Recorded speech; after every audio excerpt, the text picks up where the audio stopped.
Olá, tudo bem? Eu sou o professor Carlos Guedelha. Preparei este vídeo para conversarmos um pouco sobre a metáfora. Este é o primeiro de uma série de vídeos que estou preparando sobre o tema. Você certamente já ouviu falar sobre metáfora, já deve ter lido alguma coisa a respeito. Mas a minha proposta neste vídeo é pensarmos um pouco mais teoricamente sobre o tema, pensando no conceito de metáfora, nas principais linhas teóricas, na sua importância até os nossos dias. Tudo bem? Então vamos iniciar nossa viagem com a chamada abordagem clássica ou tradicional da metáfora. Essa chamada abordagem clássica ou tradicional teve início com o filósofo grego Aristóteles e é utilizada até nos nossos dias. Que conceito Aristóteles deu para a metáfora? Vejamos. Metáfora consiste em dizer uma coisa em termos de outra. Veja, Aristóteles observava atentamente os grandes oradores e os grandes poetas de sua época. E ele percebeu uma coisa interessante na fala dos oradores e na escrita dos poetas. Comumente eles falavam de uma coisa usando termos de outra. Por exemplo, se alguém queria dizer que o guerreiro Aquiles lançou-se sobre o inimigo, dizia assim: o leão lançou-se sobre o inimigo. Estava falando de Aquiles, o guerreiro, mas os termos utilizados eram relativos a um animal feroz, o leão, né? Possivelmente pela sua força, pela sua ferocidade, coragem, pela sua braveza. Então substituíam Aquiles por leão. Então, o leão lançou-se sobre o inimigo. Aristóteles ficou intrigado com essa técnica de simular que se estava falando de uma coisa para, na verdade, falar de outra. Ou seja, simulava-se que se estava falando de leão para, na verdade, falar-se do guerreiro Aquiles, um homem destemido, bravo, feroz, corajoso, de força descomunal. Essa técnica de falar de uma coisa em termos de outra, Aristóteles deu o nome de metáfora. E a palavra metáfora significa mesmo isso, né? Transposição de sentido. O sentido que é transposto, que é transportado de uma realidade para outra. No caso do exemplo do Aquiles, o sentido da força, da bravura, do leão é transportado para o sentido de Aquiles, o guerreiro. Né? Aristóteles entendia que a metáfora tinha um pé na retórica e outro na poética. Na retórica, a metáfora era considerada um instrumento de convencimento, de persuasão. Né? O orador usava a metáfora para construir argumentos persuasivos e assim convencer os seus ouvintes. Já na poética, a metáfora era um recurso de construção da mímese, ou seja, de recriação da realidade por meio da arte. Então, o orador usava a metáfora para convencer, para persuadir. O poeta usava a metáfora para construir a emoção, para externar a emoção, para reconstruir o mundo. E foi com essa base, foi com essa ideia inicial que Aristóteles criou uma concepção que iria cobrir praticamente toda a tradição filosófica ocidental, daí para frente. A concepção de que a metáfora é uma figura de linguagem, ou tropo, figura de linguagem. Na concepção aristotélica, a metáfora abrange as seguintes noções: a noção de desvio, de empréstimo, de substituição, de transporte do sentido. Ok? Desvio, empréstimo, substituição transporte do sentido. Ora, como que isso acontece na metáfora? Todos esses ingredientes aí se somam na metáfora. Bom, que a metáfora opera um desvio, sempre, na concepção aristotélica, a metáfora opera um desvio da linguagem cotidiana. Desvia-se da linguagem do dia a dia. Toma-se um termo emprestado de uma outra realidade para o que se quer dizer. Então, toma-se um termo emprestado. Consequentemente, o sentido do termo emprestado é transportado para o sentido que se quer usar, para o sentido do termo comum, transportado de forma figurada. Então essa sequência, ela acontece na metáfora. Vamos repetir, né? Repetir para ficar bem claro aí. Primeiro, desvia-se da linguagem cotidiana. Toma-se um termo emprestado de uma realidade para outra. Esse termo emprestado é transportado, o seu sentido é transportado para o sentido do termo comum. Vejamos um exemplo dessa dinâmica da metáfora numa metáfora utilizada pelo escritor Euclides da Cunha para se referir à Amazônia. Veja o que ele escreveu. A Amazônia é a última página ainda a escrever-se do Gênesis. Veja que coisa interessante, né?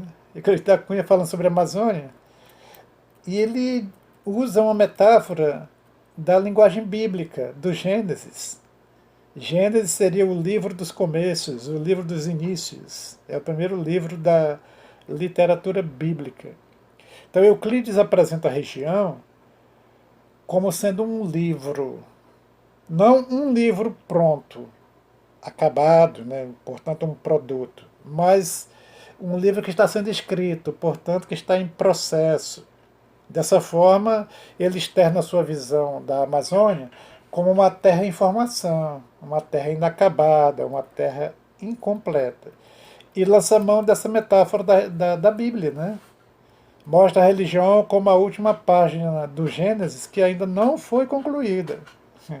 O Gênesis começou a ser escrito no início de tudo, mas há uma página desse Gênesis que ainda não se completou. E que página é essa? A Amazônia. Então, essa metáfora contribui para que o Euclides externe a sua visão da Amazônia como uma terra nova onde tudo está em formação ainda. Voltemos a Aristóteles. Ele entende que a linguagem figurada surge sempre que o escritor ou o orador, o poeta ou o orador, experimenta a necessidade de chamar a atenção do ouvinte ou leitor de modo especial para a sua mensagem. Isso o leva a marcar também a sua mensagem de forma especial, com uma linguagem especial que se afasta da linguagem comum, da linguagem costumeira. Então, a metáfora dá ao estilo um certo ar estrangeiro. Aristóteles falou sobre o ar estrangeiro da metáfora, no sentido de que o que vem de longe causa admiração, por ser diferente, por ser novo, por ser intrigante, né? Então a metáfora, pelo seu teor de novidade, de algo sempre inusitado, né, confere ao estilo esse certo ar estrangeiro. Eu gostaria então a partir do que nós vimos até aqui, pensar com vocês em algumas propriedades da metáfora, algumas características da metáfora. Vamos lá? Primeiro, ela supre a necessidade de chamar a atenção. Então, quero chamar a atenção para o que eu estou dizendo, então eu uso a metáfora. Segunda característica, ela é marcada por uma forma especial de linguagem. Forma especial de linguagem que se afasta do uso comum da linguagem cotidiana. Outra característica, ela desvia-se da banalidade do discurso utilitário.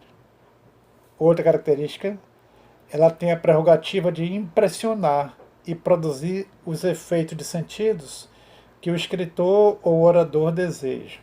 Ela impressiona por ser uma linguagem especial, uma roupagem especial para a linguagem. Ela confere ao discurso o admirável e fascinante ar estrangeiro, citado por Aristóteles. Ela promove uma aliança entre a razão e a imaginação. Por isso, ela está presente não só na literatura, mas também na ciência. Aliás, nós vamos ter outros vídeos em que eu quero pensar com vocês sobre a presença da metáfora na linguagem científica, na linguagem cotidiana, na linguagem jornalística, na linguagem médica, na linguagem da moda. A metáfora é onipresente, ela está em todo tipo de linguagem, ela está em tudo, ela encharca a nossa vida. Porque nós, quando pensamos em metáfora, pensamos que ela está apenas na literatura, mas não. A metáfora está no nosso dia a dia, a metáfora mora com os homens, né? Usando a metáfora aqui para falar da metáfora, ela mora com os homens. Vejamos mais uma metáfora de Euclides da Cunha sobre a Amazônia. Ele escreveu o seguinte: entre as magias daqueles cenários vivos, há um ator agonizante, o homem. Olha que coisa interessante. Euclides comumente fala da Ileia, da floresta amazônica, como um grande teatro. Um teatro tem um cenário imponente, desmedido, exuberante, descomunal, soberbo, tudo que você imaginar de hiperbólico, de superlativo, né? É esse grande teatro que é a Amazônia. Só que nesse teatro descomunal há os atores pequeninos, minúsculos, que vivem os seus dramas, as suas tramas em roteiros variados. Ali é o palco onde se desdobra o espetáculo do homem e da terra. Mas diante da grandiosidade da terra, o homem é minúsculo. Ok? Veja que visão interessante que o Euclides expressa nessa metáfora. Bom, na retórica, o Aristóteles ensina que a metáfora tem sempre um leve sabor enigmático, né? Que a metáfora sempre carrega consigo um enigma. E a essência do enigma da metáfora consiste em falar de coisas reais associando a elementos de outra natureza. Isso não é possível com a linguagem comum, segundo ele, mas é admissível com a metáfora, que subtrai da linguagem o seu caráter meramente vulgar e utilitário, né? Então, assim, a metáfora sempre carrega consigo um enigma, mais do que um enigma, um leve sabor enigmático. Esse enigma tem um sabor, né? E esse sabor enigmático consiste exatamente em falar de uma coisa associando a outra, né? Eu quero ver com vocês três metáforas, né? Três metáforas aqui para a gente pensar um pouco nisso que nós já tratamos até aqui. O primeiro é da Astrid Cabral, uma poeta amazonense, né? Astrid Cabral, ele escreveu a seguinte metáfora: derramo o vinho da emoção em taças de palavra e papel. Olha que magnífico, né? Astrid Cabral fala do seu ofício de poeta. A poesia é retratada como sendo uma bebida, né? A emoção é o vinho, enquanto o papel e as palavras são a taça, o recipiente. Portanto, a poesia é servida ao leitor como um vinho para ser degustado. Mas o próprio poeta também sorve esse vinho, né? O vinho da emoção.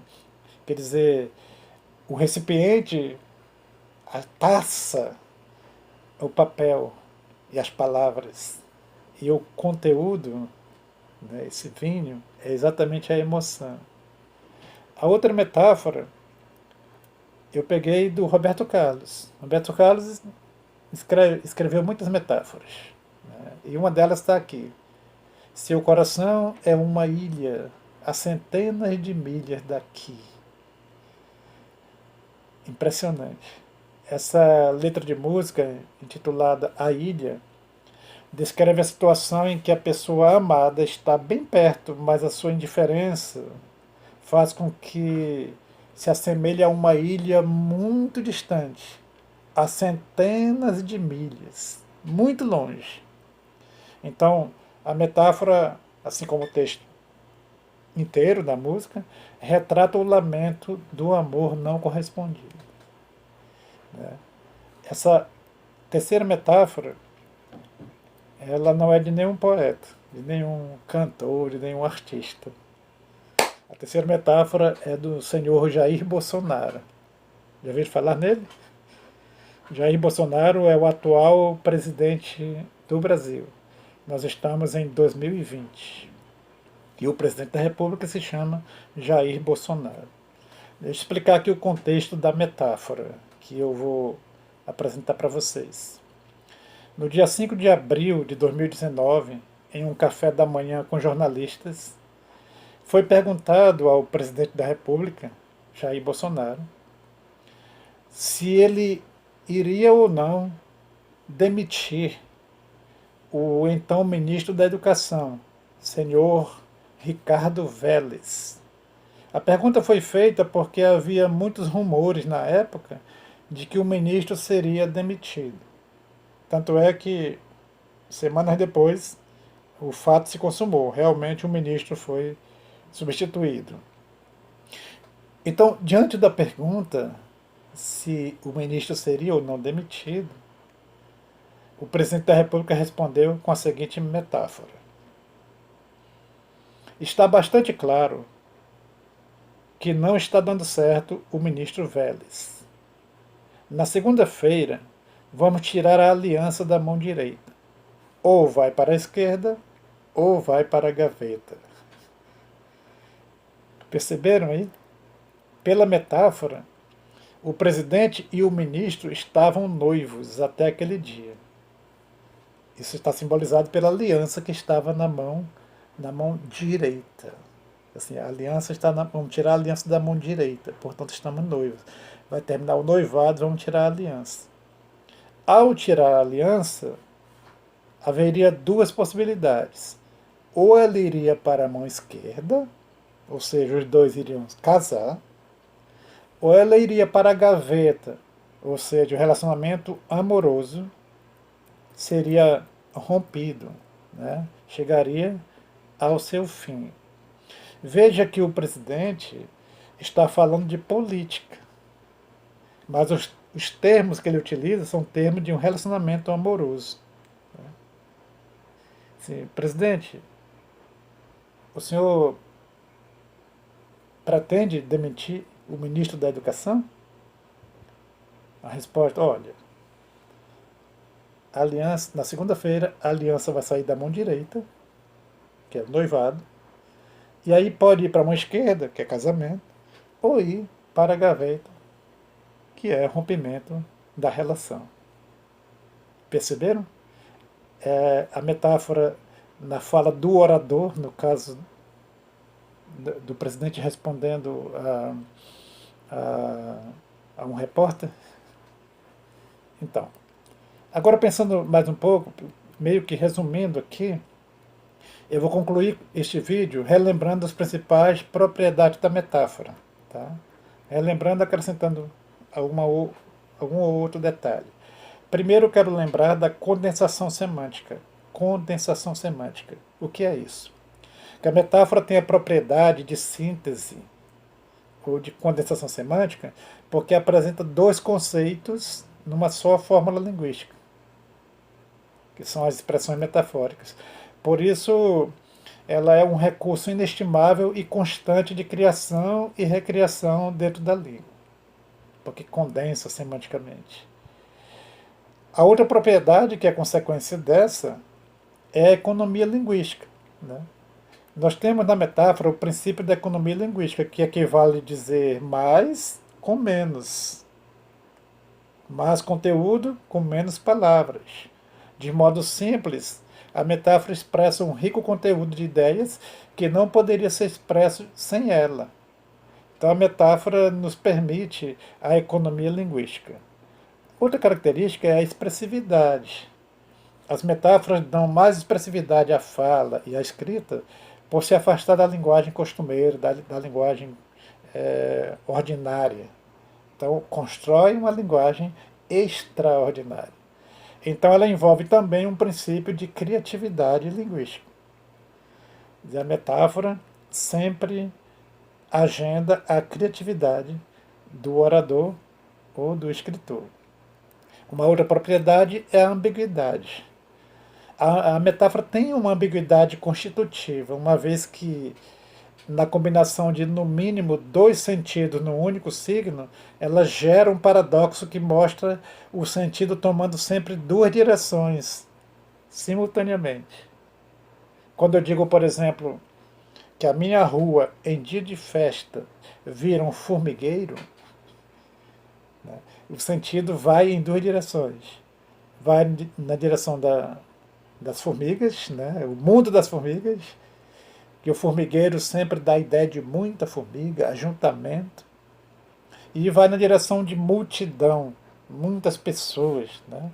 Então, eu pego a ideia de formigueiro, que formigueiro sempre é muita formiga, para associar que a minha rua fica com muita gente, tumultuada, multidão, amontoado de gente em dias de festa.